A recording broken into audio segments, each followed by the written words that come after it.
नमस्कार। मालती जोशी जी की कहानी सुनिए आज ऊसर में बीज। अगर आपको कहानी अच्छी लगती है तो कृपया से वीडियो को लाइक और चैनल को सब्सक्राइब करना ना भूलें। धन्यवाद। तो चलिए सुनते हैं कहानी ऊसर में बीज। गुड़िया, सुनील चाचा का फ़ोन आया था। एक बुरी खबर है गुड़िया, अपना निक्की नहीं रहा। बुरी खबर सुनने के लिए मैं अपने दिल को मजबूती से थामे हुए थी, पर यह खबर इतनी बुरी होगी इसका तो अनुमान ही नहीं था। नहीं रहा मतलब? मैंने पूछा और खुद ही सहम गई। क्या इन शब्दों का मतलब अब मुझे किसी से समझना पड़ेगा? 2 बच्चों की माँ हूँ मैं, क्या ज़िंदगी भर गुड़िया ही बनी रहूँगी? पर क्या करूँ, निक्की चाचा के साथ इन शब्दों की संगति बिठाना मेरे लिए कठिन हो रहा था। निक्की चाचा का गोरा चिट्टा हंसता मुस्कुराता चेहरा हमेशा के लिए आंखों से ओझल हो गया है। यह सोचना भी असंभव था, कल्पना से परे था। मुझे नॉर्मल होने में थोड़ा समय लगा। फिर मैंने पूछा, यह सब कब हुआ, कैसे हुआ चाचा?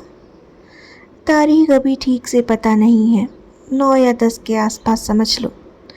अब इन दोनों देशों की तारीखों का ऐसा घपला है कि ठीक से बता पाना मुश्किल है। बीमार थे? डिटेल्स तो अभी पता नहीं है, पर शायद हार्ट अटैक था, सीवियर हार्ट अटैक। पर ऐसी कोई केस हिस्ट्री नहीं थी ना?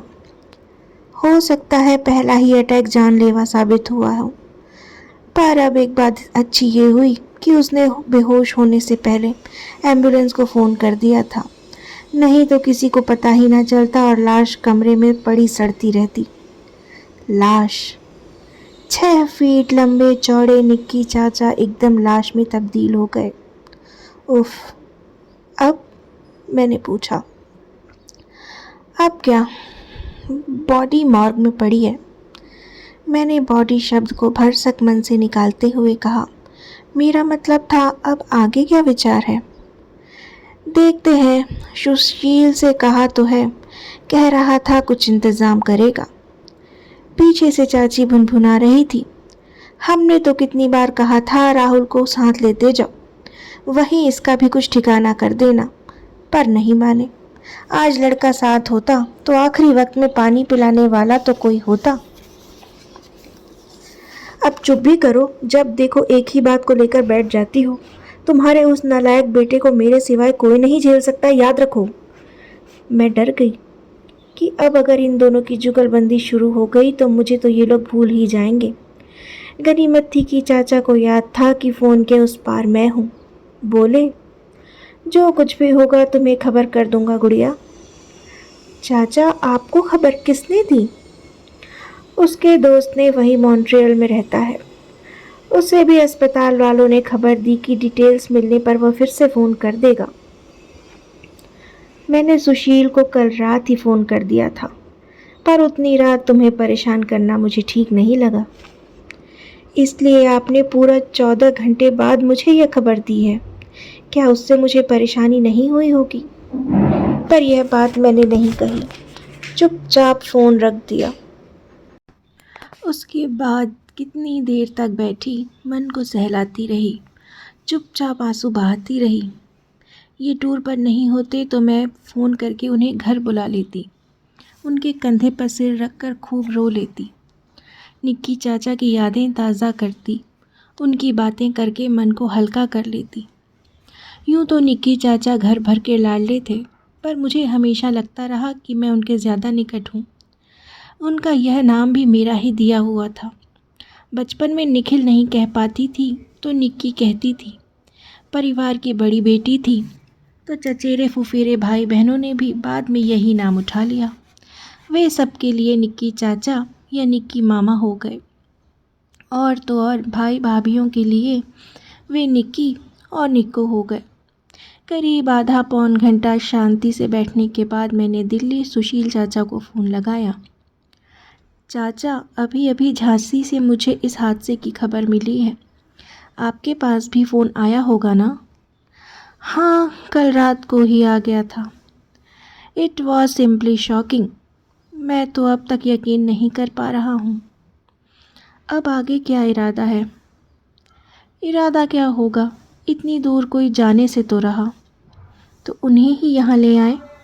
मैंने जानबूझकर बॉडी शब्द का प्रयोग नहीं किया, मुझसे किया ही नहीं गया, पर सुशील चाचा ने ऐसी कोई भावुकता नहीं बरती।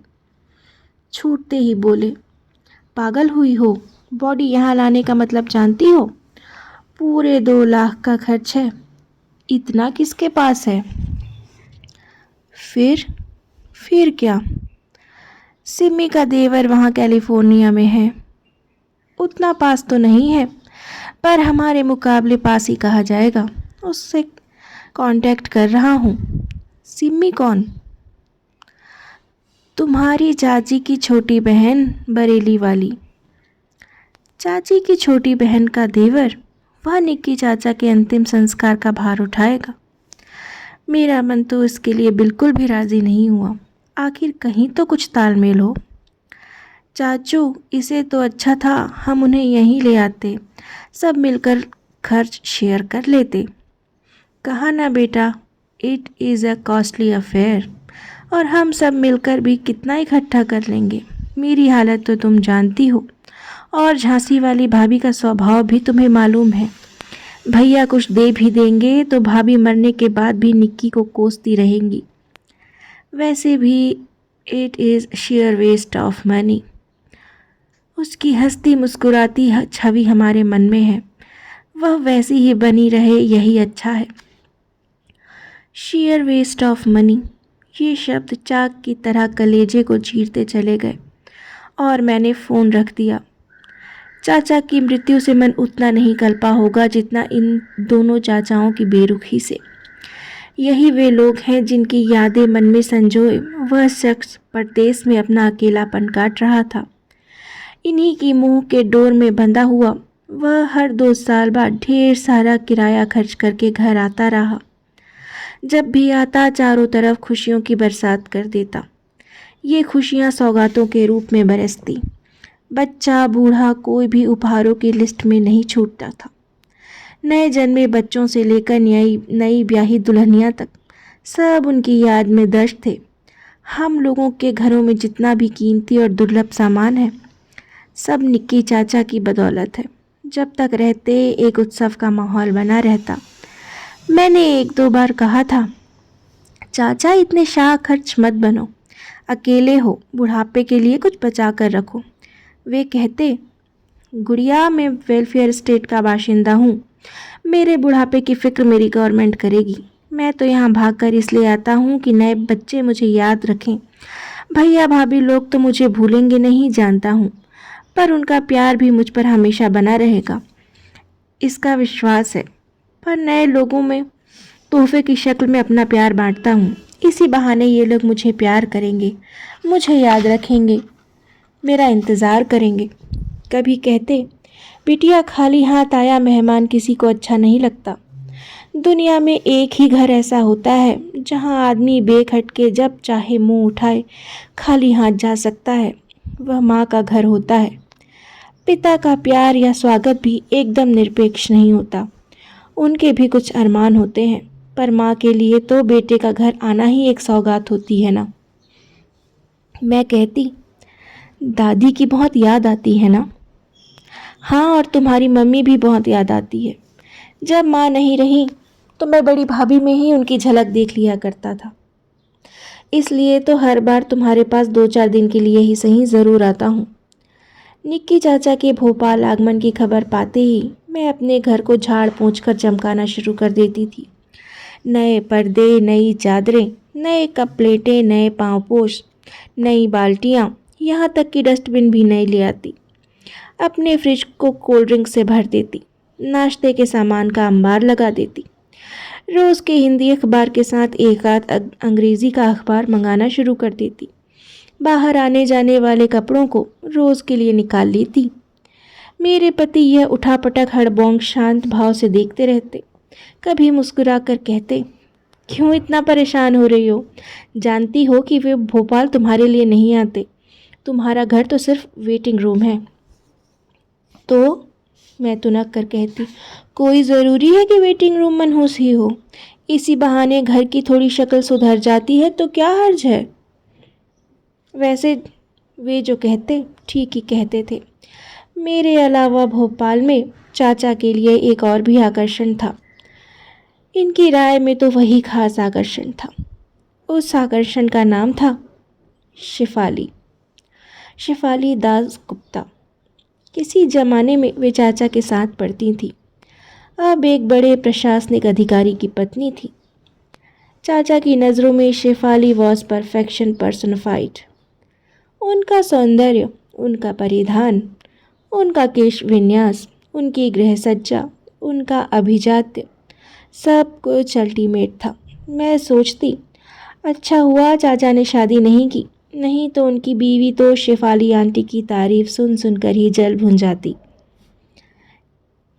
या क्या पता चाचा की शादी ना करने का कारण शेफाली आंटी ही हो।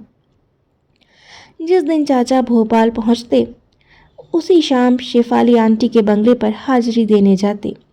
बेमन से ही सही हमें भी साथ जाना पड़ता। चाचा उन लोगों के लिए भी नायाब तोहफे लाते, जिनको वे अत्यंत कृपावंत होकर स्वीकार करते। Aunty how cute, how beautiful, simply marvellous कहकर उन तोहफों को नवाजती और चाचा का चेहरा खुशी से खिल उठता। चाचा की खातिर हमें दास गुप्ता लोगों के घर खाने पे जाना पड़ता और उन्हें खाने पे बुलाना भी पड़ता। शर्मा शर्मी में भी वे हमें दावत दे डालती थी।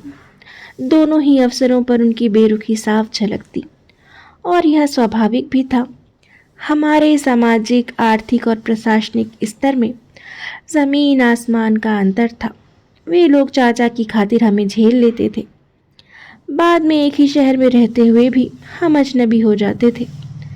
शोक का पहला आवेग उतरते ही मुझे शेफाली आंटी की याद आई। यह खबर तो उन्हें देनी ही थी। रात के कोई 8 बजे होंगे जब मैंने उन्हें फ़ोन लगाया। हमेशा की तरह उनके सेवक ने ही उठाया। बात बहुत ज़रूरी है, यह बताने के बाद वह मैडम को बुलाने को राज़ी हुआ। कुछ ही क्षणों में फ़ोन पर उनका लहराता सर आया। हेलो आंटी, मैं सविता बोल रही हूँ। सविता? उनका प्रश्नार्थक स्वर हवा में टंग गया। सविता मतलब निक्की चाचा की भतीजी। निक्की चाचा? निक्की चाचा मतलब मिस्टर निखिल रायज़ादा, कनाडा वाले। ओह, तुम्हारा नाम तो कुछ और हुआ करता था ना? जी, वो घर पर मुझे गुड़िया कहते हैं ना।